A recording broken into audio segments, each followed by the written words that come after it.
Dr. Jeff DIY here. Let's say you just replaced your engine oil pump. Well, when you put in the new one, you've got to prime it with oil.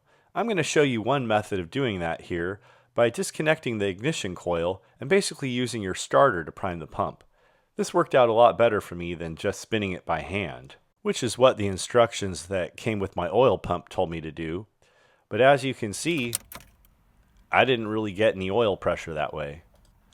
Womp womp. So here's a preview of what you do. You basically follow the wires to your spark plugs and go to the distributor or ignition coil, and then you disconnect the electrical connection like I'm showing you here. Once that is done, you put in the key to start the engine, but it won't fire up because the spark plugs aren't connected. So you're basically using the starter to turn the oil pump around, which is shown in the red circle here on my 96 Ranger. Now, if you are replacing your oil pump, you still have to prime it with oil.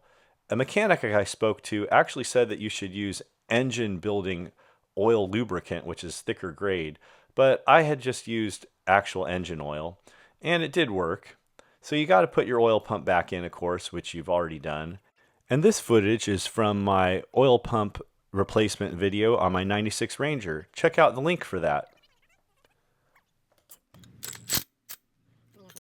So like I said, I spun it by hand 10 times according to the directions on the pump, but that didn't give me any oil pressure as I showed you earlier.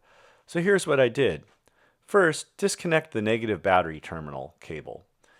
Then follow the wires to your spark plugs and get to your distributor or ignition coil.